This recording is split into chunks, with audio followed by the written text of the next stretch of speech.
আপনি জানেন চাচা 100 টাকা গঙ্গাতে 10 কাঠ জমির সামাতে বিক্রি করে দিয়ে ওদের মোটরসাইকেল আর 50 টাকা দিয়ে আইফোন কিনেছে। এই বয়সে এত বড় মোবাইল কিনবে আপনি বলেন? ও কি করে বুঝবে ও মোবাইল কিনেছে নাকি? আমাকে জিজ্ঞেস কর। বড় মোবাইল কিনেছে মেয়েদেরকে ভিডিও কল করার লেগে। এই বয়সে আবার কাকে ভিডিও কল করো ভাই? বাহ, শেষ বয়সে এসব আর না করে তুমি জায়গা গেলে ছেলেপিলের নামে অর্ধেক অর্ধেক লিখে দাও। 15 দিন বড় ছেলের কাছে খাবা, 15 দিন ছোট ছেলের কাছে খাবা। ওই গেলে তো সব আদেরই থাকবে। হ্যাঁ মনে গেলে লাগবে। আমি আমার সঙ্গে ধরে নিয়ে যাবো নাকি? তাহলে তো বেশ একটু জমি দিবা না, তাই তো? না না, জমিতে আমি বিপদে পড়বো নাকি? এমনিতে তো 3 বেলা বাড়ি থেকে বের করতি, ঠিক মতো খেতে পাইনি। ও বৌমা, এসব কি শুনছি? ভাগে ঠিক মতো খেতে দাও না। খেতে দেবো না কেন? যখন চাই তখন দিই। তাহলে আর কি সকালকার কথাটাই শোনো। বোমার কাছে যাইতে খেতে শোনো, অনেক ফিনিশ ফিনিশ করতে লাগবে। ওর ওরকম করবে, আমি হোটেলে গিয়ে খেয়ে আসবো। আমার কি টাকা পয়সা কম আছে নাকি জমি বেচবো আর খাবো? ভাই জানো আমাদের ছোট জমিটা বেঁচে দেবো, খরিদটা থাকলে বুঝে দিবি, কিন্তু ঘরে একটা পরকে টিভি লাগাবো। এই একা একা বসে একটু ভালো লাগে না। দেখিছেন চাচা, দেখিছেন?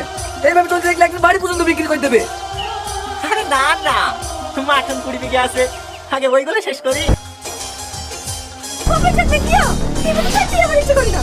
আজকে বারবার চলে যাবো। টাকা লাগে কেউ ব্যাঘাত করছে নাকি? চলে যাও না।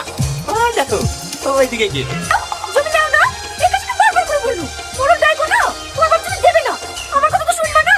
এরকম বাবা মায়ের কোলে বাজে বাজে বেশি মেয়ে দিতু। কাজ করো না মা, দাদা সেদিন থানা কি ডায়েরি করে থুইছে।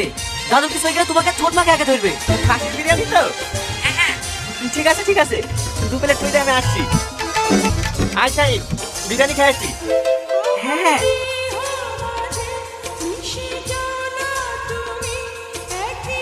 চলো দাদু। এনা আমাকে চাকরি না কাটতি। মা জানি না, দাদু খুব খাওয়ায় আমাকে। নামলি বুঝা ওটা তুমি তো দেখতে পাচ্ছ না। এবারে যাবে না হচ্ছে জমি নেই। আমার অসুবিধা বিরিয়ানি খেতে যাচ্ছি। আমাদের ওকে দাদু বলে ডাকবি। ওকে হয় না তো। চলো দাদু। কিরে এত দেরি হলে যে? গলার ঘর ঢুকবে তারপরে তো আসবো। এই মামিকে ভয় বলে? সরি দাদু। তুমি জানো দাদু, তুমি আসার পরে মা ছোট তোমার কি গাল দিছিল। ও দে হাতি গেলা দেবে না।